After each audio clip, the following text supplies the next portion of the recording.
Good afternoon student. आज lecture number 5 है, lecture 5 friction का ही। और आज हम लोग देखने वाले हैं graph between force of friction and applied force. Force of friction को हमेशा हम लोग एफ से दिखाते हैं और अलग अलग स्टैटिक के लिए है या फिर रोलिंग के लिए। जैसे स्टैटिक के लिए तो हम लोग एफ के लिए दिखाते थे स्टैटिक में, ठीक। स्टैटिक के बाद अगर काइनेटिक के लिए होता तो एफ से दिखाते थे काइनेटिक के लिए। और अगर एफ के तीसरा रोलिंग, तो अगर इस रोलिंग को एफ आर से दिखाते थे और अप्लाइड फोर्स को कैपिटल एफ से ही दिखाते थे, ठीक है। अब हम बात करते हैं, इस पे ग्राफ बनाएंगे हम लोग आज और ग्राफ से इसको समझेंगे, ठीक है।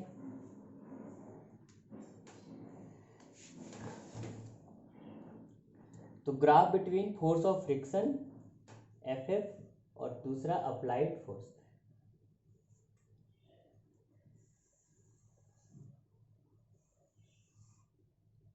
ठीक है।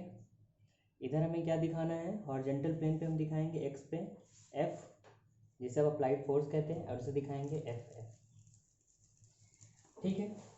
पहले एक इसको एक्सपेरिमेंटली हम लोग बनाएंगे, इसको समझेंगे। बहुत इंपॉर्टेंट ग्राफ है ये। इसमें हम लोग स्टैटिक फ्रिक्शन को, काइनेटिक फ्रिक्शन को, दोनों को देखेंगे, इनकी वैल्यू को भी देखेंगे, ठीक है। तो एक एक्सपेरिमेंट ये है कि एक बॉडी है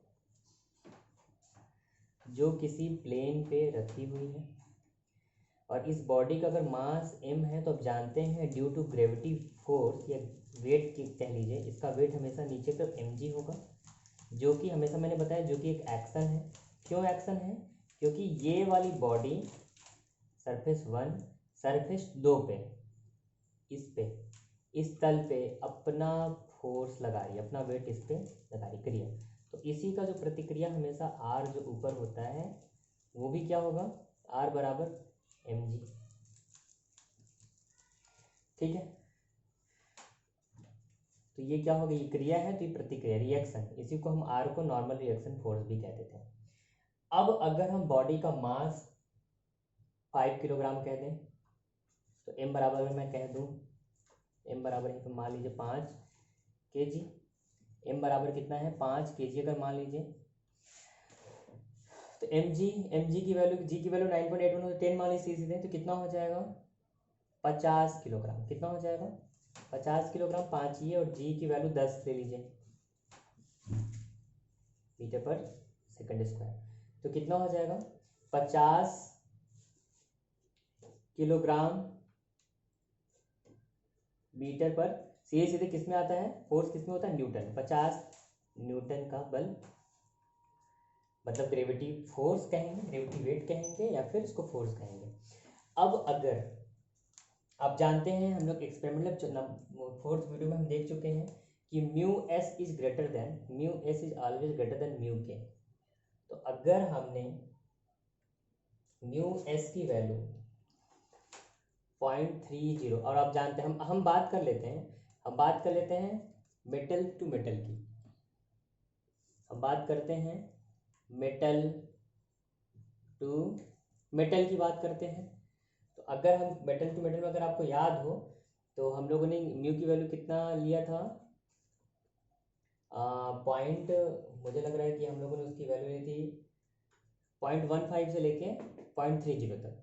तो 0.152 म्यू की वैल्यू 152.30 तक। अगर हम म्यू एस ले लें 0.30, म्यू के ले लें 0.28, आप जानते हैं कि म्यू एस की वैल्यू ज़्यादा होती है, म्यू के की वैल्यू कम होती है।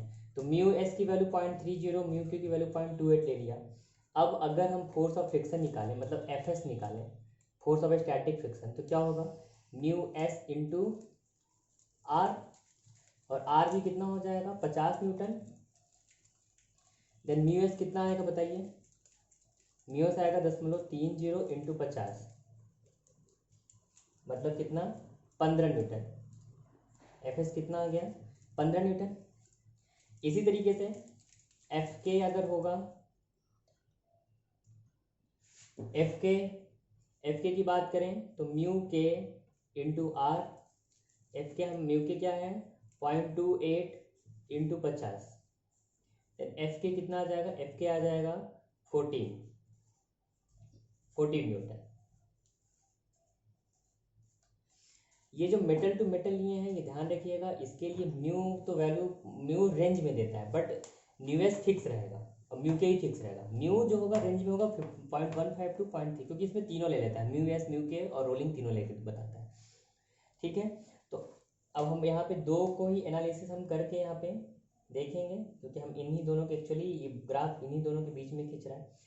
अब आते हैं कि जब आप अप्लाई कर रहे थे, यहाँ फोर्स अप्लाई करेंगे, ठीक है, एफ, तो जाहिर सी बात है कि इन दोनों सरफेस के बीच में इधर एफ एफ जनरेट हो जाएगा। अगर बॉडी रुकी है तो एफ एस होगा, अगर बॉडी चल रही है तो काइनेटिक होगा। ठीक है, इतना तो हमें पता है। अब अगर सपोज करिए आप जानते हैं सीधे सीधे कि एफ प्रोपोर्शनल, मतलब हम अगर 5 यहाँ ले लीजिए 5, ये लीजिए 10, ये सब न्यूटन में है, और ये एफ एफ भी जो है वो किस में रहेगा न्यूटन में। ये 10, ये 15, ये 20, इसी तरह से इसमें ये 5, 10, 15 और ये 20, 20। तो जब आपने इस बॉडी पे 5 न्यूटन का फोर्स लगाया तो इसमें 5 का ही फ्रिक्शन, मतलब बॉडी में कोई मोशन नहीं आया, स्टैटिक की स्थिति में ही रही। तो बॉडी में कोई जो मोशन नहीं आया तो बिल्कुल ही स्ट्रेट लाइन।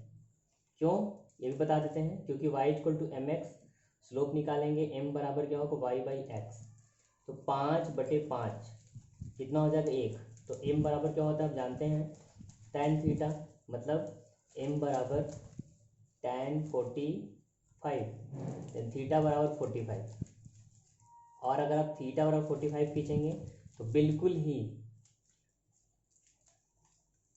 ऐसे टेढ़ा हो गया थोड़ा सा, ये बिल्कुल ग्राफ एकदम स्ट्रेट लाइन जाएगा, ध्यान रखेंगे ग्राफ बिल्कुल सीधे जाएगा। ठीक, फिर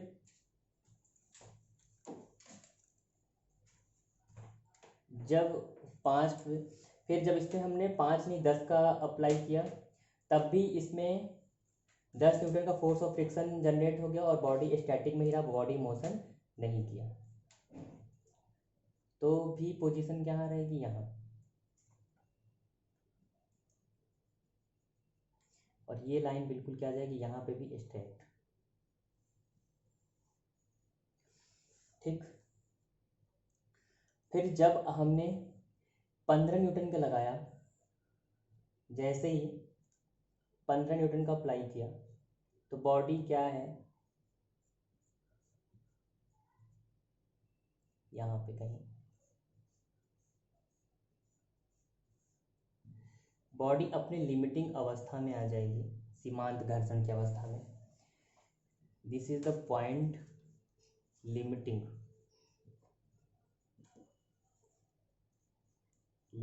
फ्रिक्शन FL। और अभी यहाँ तक क्या है, थोड़ा इसको सीधा कर दें, और अभी यहाँ तक क्या है बिल्कुल स्ट्रेट लाइन जाएगी।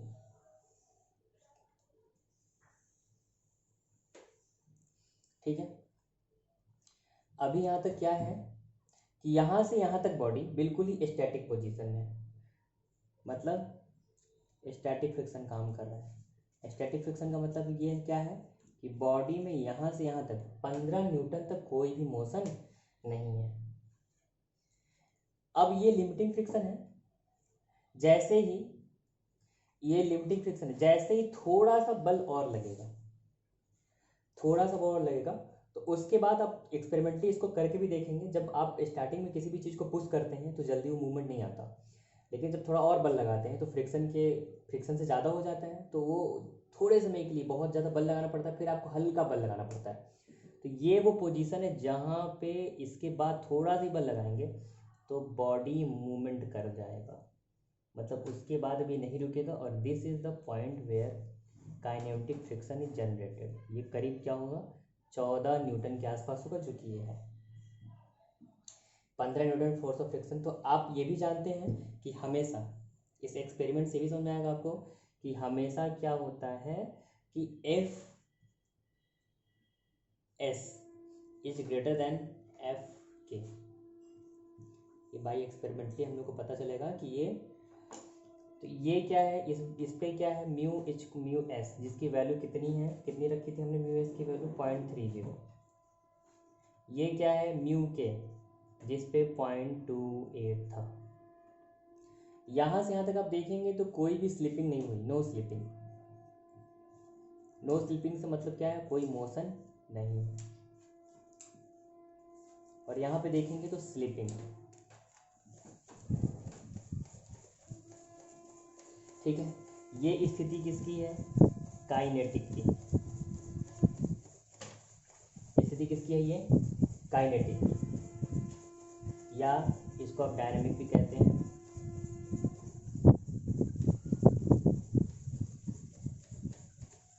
है ना, ठीक है। तो इस तरीके से आप देखेंगे